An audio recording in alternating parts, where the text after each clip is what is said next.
ಪ್ರವಾಹ ಸೃಷ್ಟಿಯಾಗಿರುವಂಥದ್ದು ಅಂತಂದರೆ ಕೃಷ್ಣಾ ನದಿ ಆಗಿರ್ಬೋದು, ವೇದಗಂಗಾ ಆಗಿರ್ಬೋದು, ದೂದಗಂಗಾ ಆಗಿರ್ಬೋದು, ಪಂಚಗಂಗಾ ಆಗಿರ್ಬೋದು, ಇಲ್ಲಿರ್ತಕ್ಕಂತಹ ಸಪ್ತ ನದಿಗಳು ಸಹ ತುಂಬಿ ಉಕ್ಕಿ ಹರಿತಾ ಇರುವಂಥದ್ದು.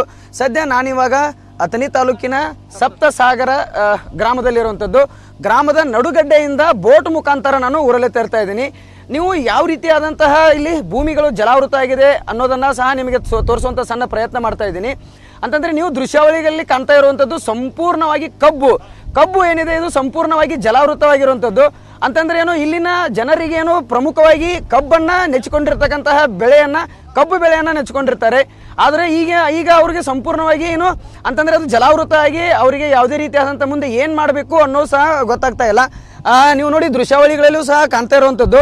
ಅಂತಂದರೆ ನದಿ ಏನಿದೆ, ನದಿ ಹೋಗಿ ಸಮುದ್ರ ಆಗಿ ಪರಿಣಮಿಸಿರುವಂಥದ್ದು. ಈ ಸಂಬಂಧಪಟ್ಟಂತೆ ನಮ್ಮ ಜೊತೆ ಮಾತಾಡೋದಕ್ಕೆ ಒಬ್ಬರು ಹಿರಿಯರಿದ್ದಾರೆ, ನಾನು ಅವರನ್ನೇ ಮಾತಾಡಿಸ್ತೀನಿ. ಅದರ ಈಗ ನದಿ ಬಂದು ನೀವು ಅಲ್ಲಿಂದ ಹೊರಗೆ ಬಂದಿರ್ರಿ, ಏನೇನು ತ್ರಾಸ ಏನೇನು ಸಮಸ್ಯೆಗಳಾಗ್ತಾವ್ರಿ? ಅಲ್ಲಿಂದ ಬರಾಕ ನಮ್ಗೆ ಹಾದಿ ಇಲ್ರಿ ಸರ್, ಅನುಕೂಲ ಇಲ್ಲ. ಮತ್ತು ನಾವು ಇನ್ನೂ ಸ್ವಲ್ಪ ಹೊಳಿ ಏರ್ಗಜಿಗೆ ನಾವು ಗಂಟು ಮುಟ್ಟಿ ಕಟ್ಕೊಂಡು ಬರ್ತೀವ್ರಿ. ಆದ್ರೆ ಸಟಪಟ್ ಸಾಮಾನೆಲ್ಲ ಉಳಿತಾವ್ರಿ ಅಲ್ಲಿ. ಇಲ್ಲಿ ಬಂದು ನಿಲ್ಲಾಕ ಏನು ಆಸರೆ ಇಲ್ರಿ. ಈಚೆಗಡೆ ಭಾಗದಾಗ ಇರ್ತೀವ್ರಿ, ದನ ಕರ ತಗೊಂಡ. ಮತ್ತು ಈಗ ಈಚೆಗಡೆ ಭಾಗದಾಗ ಬಣ್ಣಿತವ್ರ ಭಾಗದಾಗ ಇದ್ವಿ ರೀ, ಒಂದು 50 ಕುಟುಂಬ.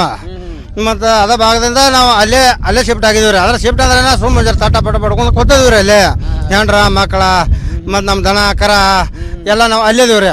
ಆಯ್ತು, ಈಗ ಸುಮ್ಮನೆ ನಮ್ಮ ಮನೆಗಳು ನೋಡ್ಕೋಬೇಕಂತ ಹೋಗಿದ್ವಿ ರೀ. ಮನೆಗಳ್ದಾಗೆಲ್ಲ ನೀರು ಆಗ್ಯಾವ ರೀ. ಸಾಮಾನು ಎಲ್ಲ ಥರದ್ದು ಆಗೋದಿಲ್ಲ ರೀ ನಮ್ಗೆ. ಸ್ವಲ್ಪ ತೊಗೊಂಬರ್ತೀವಿ ರೀ. ಆಯ್ತು, ಎಲ್ಲ ತಂದ್ವಿ ಅಂದ್ರೆ ನಮ್ಗೆ ಇರಾಕ್ ಜಾಗ ಇಲ್ಲ ರೀ ಇಲ್ಲಿ. ಸುಮ್ ತಟ್ಟು ಬಡ್ಕೊಂಡು ಜರ ಸುಟ್ಕೋ ತೊಗೊಂಬಂದ. ಈಗ ಒಂದು ಸ್ವಲ್ಪ ಪಕ್ಕಿ ಹಚ್ಚಿದ್ದು ತೊಗೊಂಬಂದಿವಿ ರೀ. ಅದರ ಈಗ ಅಷ್ಟೆಲ್ಲ ಸಮಸ್ಯೆ ಆಗೈತಿ, ತ್ರಾಸ ಆಗೈತಿ. ಇಲ್ಲಿ ಪಿಡಿಒಗಳಾಗಿರ್ಬೋದು ಅಥವಾ ತಾಲೂಕು ಆಡಳಿತ ಆಗಿರ್ಬೋದು, ಜಿಲ್ಲಾಡಳಿತ ಆಗಿರ್ಬೋದು, ಬಂದು ನಿಮ್ಗೆಲ್ಲ ಸುರಕ್ಷಿತ ಸ್ಥಳಕ್ಕೆ ಹೋಗಿರಪ್ಪ, ನಿಮಗೆಲ್ಲ ನಾವು ಊಟದ ಬಟ್ಟೆದ ವ್ಯವಸ್ಥೆ ಮಾಡ್ತೀವಿ ಅಂತ ಏನಾರ ಹೇಳಿದಾರೋ ಇಲ್ಲೋ? ನಿಮ್ಮ ತಳಕ್ ಹೋಗ್ರಿ ಅಂತ ಹೇಳ್ದಾರ್ರಿ. ಆದ್ರೆ ನಮ್ಗೆ ಏನು ಅನುಕೂಲ ಇಲ್ಲ. ಹೋಗ್ರಿ ಅಂತ ಹೇಳ್ದಾರ್ರಿ. ವರ್ಷ ಹಿಂಗಾರಿ ಈಗ ಏನು ಹೊಸಾಗಲ್ರಿ ಅದ ವರ್ಷ. ನಿಮ್ಮ ಇದಕ್ಕೆ ಮ್ಯಾಲ್ಗಡೆ ಹೋಗ್ರಿ ಅಂತ ಹೇಳ್ದಾರ್ರಿ. ಹೋಗ್ರಿ ಅಂತಾರ ನಮಗೇನು ಇದನ್ನೇ ಇಲ್ರಿ, ವ್ಯವಸ್ಥೆ ಇಲ್ಲ. ಈಗ ನೋಡ್ರಿ, ಪುರುಷರ ಹೆಂಗೋ ರೋಡ್ ಸೈಡ್ ಇದ್ದ ಜೀವನ ಹೆಂಗೋ ಮಾಡ್ಬೋದ್ರಿ. ಈಗ ಮನ್ಯಾಗ ನೋಡ್ರಿ ಸಣ್ಣ ಹುಡುಗರು ಇರ್ತಾರ, ಹೆಣ್ಮಕ್ಳು ಇರ್ತಾರ, ಈಗ ಮುದುಕರಾದವ್ರು ಇರ್ತಾವ, ವಯೋವೃದ್ಧರು ಇರ್ತಾರ್ರಿ. ಅವ್ರದೆಲ್ಲ ಇಂಥ ಟೈಮ್ನಾಗ ಪರಿಸ್ಥಿತಿ ಹೆಂಗದಾರ? ಅವ್ರ ಈಗ ಅಜ್ಜಿಗಳದ ಇಬ್ರು ಇದ್ರಿ, ನಮ್ಮ ಲಕ್ವಾಡದ ಪೇಷಂಟ್ ರೀ. ಅವ್ರನ್ನ ಓದ ಬನಂಟಿ ಅಂತಲ್ಲಿ ಒಂದು ಗಾಡಿ ಮಾಡ್ಕೊಂಡು ಓದ್ ಬಿಟ್ಟು ಬಂದ್ರಿ. ಅಂದ್ರೆ ನಡ್ಯಾಕ ಬರಂಗಿಲ್ಲ ಆಕಿಗೆ. ಮತ್ತೆ ಅಲ್ಲಿ ಪವನಾರ್ ಮನ್ಯಾಗ ಹೋಗಿ ಬಿಟ್ಟು ಬಂದ್ರಿ. ಇನ್ನು 2 ದಿವಸ ಪವನಾರ ಇಟ್ಕೋತಾರ ಹೇಳ್ರಲ್ಲ ನೋಡ್ರು. ಹಿಂಗಾಗಿ ಎಲ್ಲ ಸಮಸ್ಯೆ ಆಗಿ ಅಲ್ಲಿ ಓದ್ಬಿಟ್ಟ. ಮತ್ತೆ ಇಲ್ಲಿ ನಮ್ಮ ದನ ಕರದವ್ರೆ ಇಲ್ಲಿ ಬಂದದವ್ರ ಬನ್ನಿದೇವ್ರ ವಾರಿಗೆ. ಅಂತಂದ್ರೆ ಇದಿಷ್ಟು ಇಲ್ಲಿರ್ತಕ್ಕಂತಹ ಪರಿಸ್ಥಿತಿ. ಅಂತಂದ್ರೆ ಇವ್ರದ್ದು ಪ್ರವಾಹ ನೆರೆ ಬಂದ್ರೆ ಇವರ ಬದುಕು ಮೂರಾಬಟ್ಟೆ ಆಗೋದಂತೂ ಸುಳ್ಳಲ್ಲ. ಈಗ ನೀವು ದೃಶ್ಯಾವಳಿಗಳು ತೋರಿಸ್ತೀನಿ. ಸುಮಾರು ನಾವು ಒಂದು ಬೋಟದ ಮುಖಾಂತರ ಪ್ರಯಾಣಿಸ್ತಾ ಬರ್ತಾ ಇರುವಂಥದ್ದು. ಈಗಾಗಲೇ ನಾವು ಅಂದಾಜು 1 ಕಿಲೋಮೀಟರ್ನಿಂದ 2 ಕಿಲೋಮೀಟರ್ವರೆಗೂ ಪ್ರಯಾಣ ಮಾಡ್ಕೊಂಡು ಬಂದಿದ್ದೀವಿ. ಆದರೂ ಸಹ ನಮಗೇನು ಭೂಮಿ ಸಿಗ್ತಾ ಇಲ್ಲ. ಅಂತಂದ್ರೆ ಭೂ ಪ್ರದೇಶ ನಮಗೆ ಇನ್ನೂ ಕಾಣ್ತಾ ಇಲ್ಲ. ಇನ್ನೂ ಇಲ್ಲಿ ಆಳವಾದಂತಹ ನೀರು ಹರಿದು ಬರೋವಂಥದ್ದು. ಈಗಾಗಲೇ ಕೃಷ್ಣಾ ನದಿಗೆ 2,90,000 ಕ್ಯೂಸೆಕ್ಸ್ ನೀರು ಹರಿದು ಬರ್ತಾ ಇರುವಂಥದ್ದು. ನಾವು ಇದನ್ನು ಪರಿಶೀಲನೆ ಮಾಡಬೇಕು. ರಿಪಬ್ಲಿಕ್ ಕನ್ನಡ ಅಲ್ಲಿರ್ತಕ್ಕಂತಹ ನೆರೆ ಇವರಿಗೆ ಪರಿಶೀಲನೆ ಮಾಡಬೇಕು ಅಂತ ಹೋದಾಗ ಹೋಗಿ ಒಂದು 10 ನಿಮಿಷಗಳಲ್ಲೇ ಸಹ 2 ಅಡಿ ನೀರು ಹೆಚ್ಚಾಗಿರುವಂಥದ್ದು. ಸೊ ಒಟ್ಟಾರೆಯಾಗಿ ಹೇಳ್ಬೇಕಂತಂದ್ರೆ ನೆರೆಯಿಂದ ಇಲ್ಲಿರ್ತಕ್ಕಂತಹ ಜನರ ಬದುಕು ದುಸ್ತರ ಆಗಿರುವಂಥದ್ದು. ಜಿಲ್ಲಾಡಳಿತ ಆಗಿರ್ಬೋದು, ಹಾಗೆ ತಾಲೂಕು ಆಡಳಿತರು ಇವರ ಒಂದು ಸಹಾಯಕ್ಕೆ ಧಾವಿಸಬೇಕಾಗಿರುವಂಥ ಇಲ್ಲಿ ಜನರ ಆಗ್ರಹ ಆಗಿದೆ. ಕ್ಯಾಮ್ರಾ ಪರ್ಸನ್ ಉತ್ತಮ್ ಜೊತೆ ಸಂಜು ಅರ್ಬಾವಿ, ರಿಪಬ್ಲಿಕ್ ಕನ್ನಡ, ಚಿಕ್ಕೋಡಿ.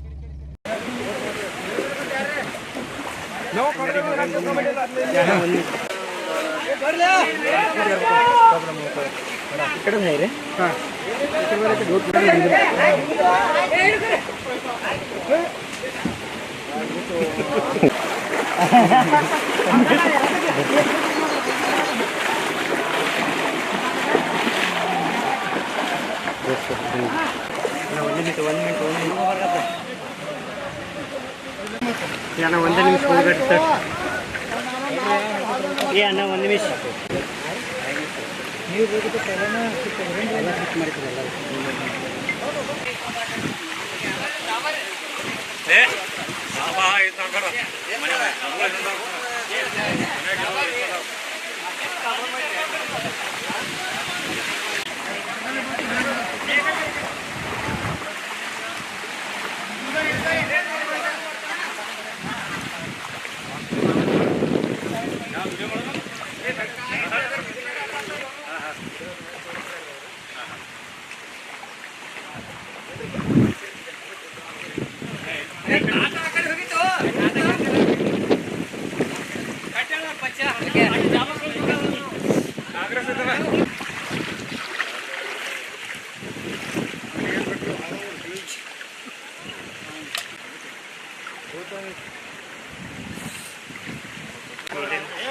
ನೀವು ನಡ್ರಿ ಹೋಗ್ರಿಲ್ಲ.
ನಮಗೆ ಹೇಳ್ತಾ ಇದ್ದು ನಿಮ್ಮ ನೀವು ಹೇಳ್ತೀರಲ್ಲ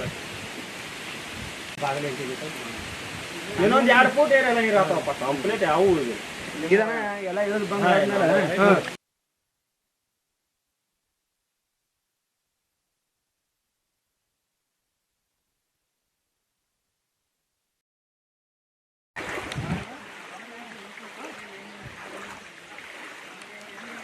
ಇಲ್ಲಿ ಸುಮಾರು ಇಲ್ಲಾಂದ್ರೆ ಒಂದು 50 ಕುಟುಂಬ ಅದಾವೆ ರೀ.